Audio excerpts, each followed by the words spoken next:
Conversas e confabulações, eu sou o Dr. Paulo Alves, falando de saúde de forma serena, sincera e suave.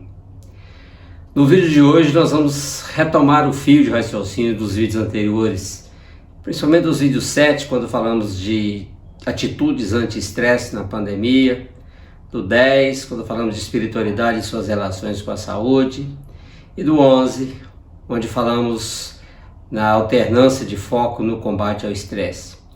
Nós vamos retomar as conversas sobre o estresse, esse nosso companheiro do dia a dia, e sobre como conviver com ele sem deixar que ele nos faça mal. Apesar de ainda termos altos índices de Covid, com a avançada vacinação, nós vislumbramos o seu controle para breve. Já é hora então de analisarmos as lições que nós já podemos tirar dessa situação que nós vivemos há 1 ano e meio. Hora de olharmos para frente, de usarmos essas lições para cuidarmos melhor da nossa saúde a partir de agora. Vamos confabular?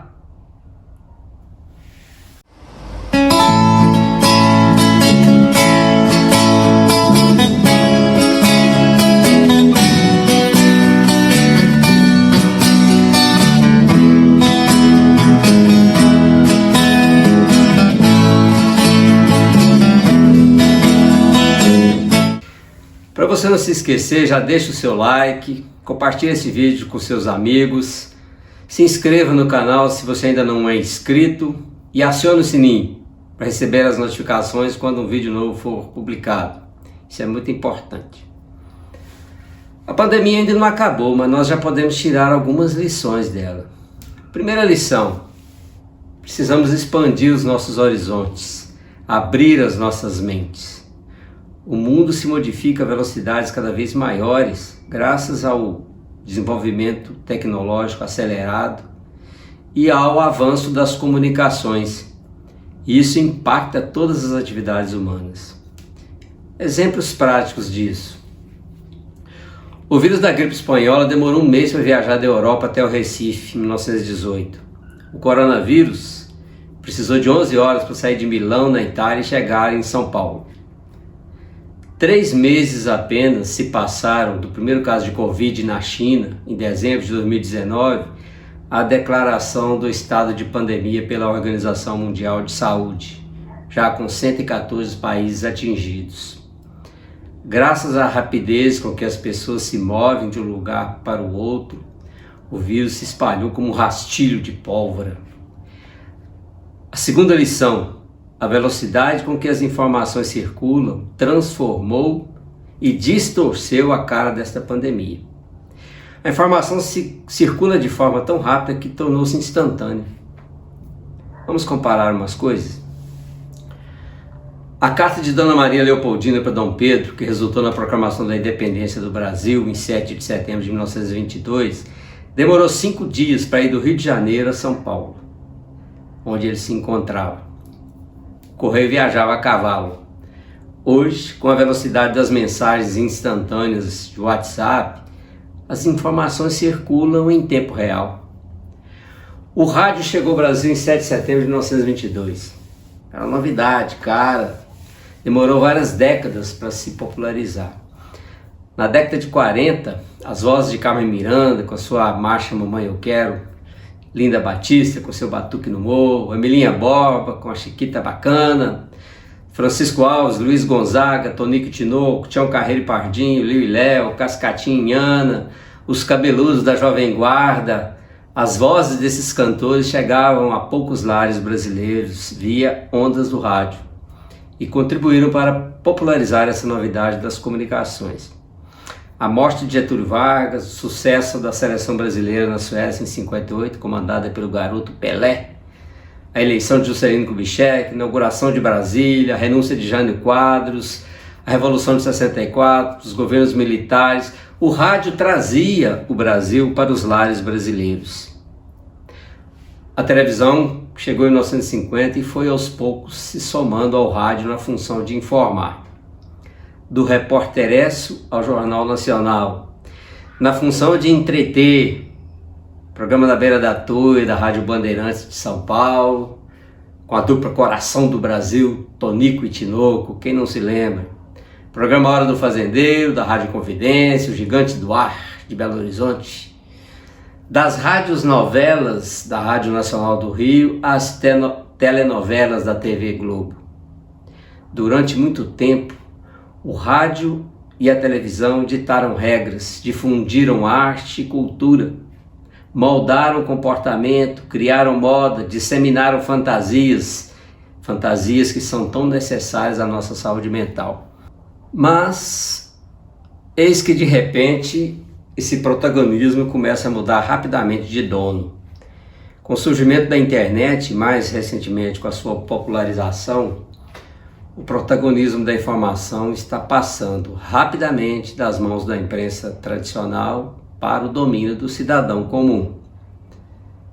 Rivalizando com o rádio, o jornal e a TV, cada brasileiro tem no bolso uma produtora de conteúdos. Com meu celular, eu envio áudios à distância, como faz o rádio, produzo conteúdos escritos, como o jornal, com foto e tudo, produzo audiovisuais, como a televisão. Isso torna a definição de informação algo cada vez mais fluido, volátil, diluído. Termos como dar um Google se popularizaram. Até o nosso trabalho médico já foi profundamente impactado por essas mudanças. Hoje, a pessoa que senta do outro lado da minha mesa não é mais o doente, como nós o chamávamos no passado, nem o paciente, como muitos de nós ainda o consideramos. É o cliente que chega para a consulta municiado de um conjunto de informações colhidas dispersamente na internet. A mim cabe lapidar essas informações, corrigir as distorções e ajustá-las à realidade da pessoa que demanda minha ajuda.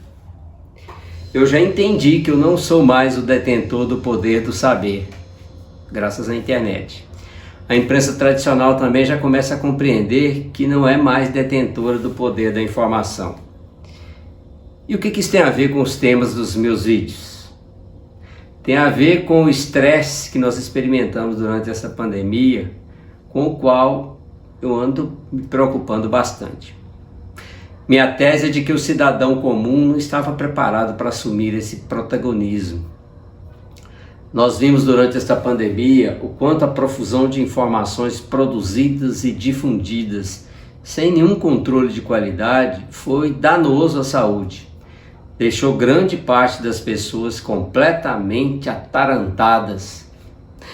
Contribuiu muito mais para aumentar o medo e o pânico do que para ajudar as pessoas a se orientarem e a tomarem decisões acertadas. Do ponto de vista da ciência, nós ainda temos muitas perguntas sobre a pandemia, mas já temos muitas respostas também. No entanto, a impressão que temos é de que, para a população em geral, a pandemia é uma nau sem rumo, um avião em pane e planando. Já há uma distância gigantesca entre o verdadeiro conhecimento científico sobre a pandemia e o que dizem delas as pessoas que têm voz, os formadores de opinião, que não são necessariamente detentores de adequado conhecimento científico para fazê-lo. A internet reproduz na vida real a brincadeira do telefone sem fio da nossa infância. Lembram dessa brincadeira?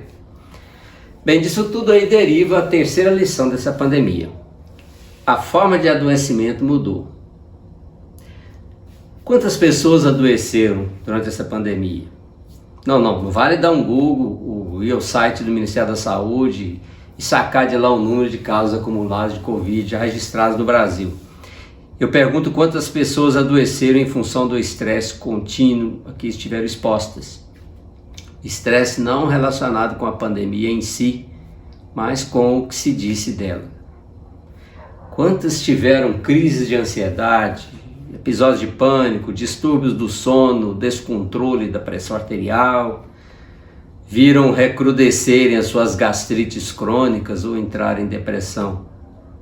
Quantos casos de doença autoimune adormecidas retornaram em função do estresse? Quantas pessoas ganharam peso porque pararam de fazer atividade física ou porque perderam o controle da alimentação, assaltando a geladeira, comendo em excesso por pura ansiedade.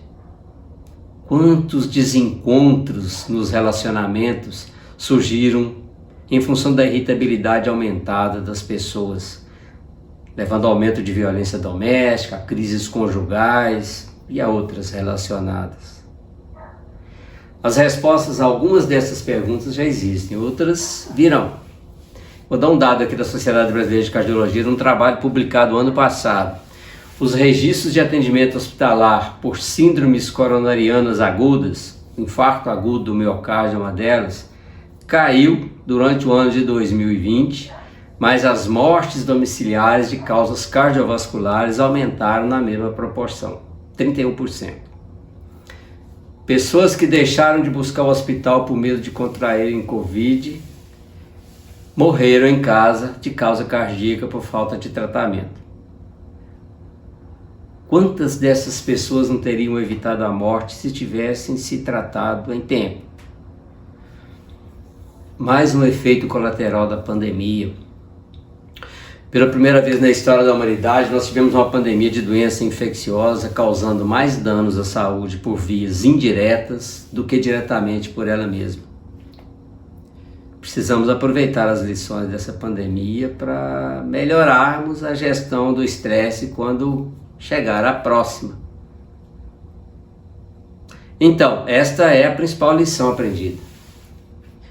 Teremos que rever nossos paradigmas, descobrir novas formas de gerenciar o nosso estresse, esse fator que está na gênese de praticamente todas as doenças crônicas. Precisamos assumir de vez o nosso papel na condução da nossa saúde, cuidando do nosso estilo de vida, dos bons hábitos, das nossas relações sociais, da nossa alimentação, da nossa afetividade, da nossa espiritualidade, pontos estes já abordados em vídeos anteriores que influenciam beneficamente a saúde. A facilidade de acesso à informação nos faz mais responsáveis e precisamos descobrir como assumir essa responsabilidade. Novas pandemias acontecerão e não vão demorar não, isso é certo. Nós interferimos de tal forma no ecossistema que o desequilíbrio na relação que mantemos com os agentes infecciosos vai se tornar cada vez mais evidente, propiciando o surgimento de novos agentes infecciosos, novos surtos, novas endemias, novas pandemias. Precisamos então estar melhor preparados para lidar com elas, para não sermos surpreendidos como fomos nesta. Eu estou aqui para ajudar. Vamos fazer a nossa parte? Obrigado pela companhia até aqui. Não se esqueça de dar o seu like, de compartilhar o vídeo com seus amigos virtuais, se inscrever no canal se ainda não é inscrito e acionar o sininho para receber notificações de novos vídeos. E se tiver alguma pergunta, crítica, sugestão, ou se quiser me convidar para tomar um cafezinho com pão de queijo, escreva aqui embaixo nos comentários que eu vou cuidar de ler e responder. Eu sou o Dr. Paulo Alves, médico cardiologista.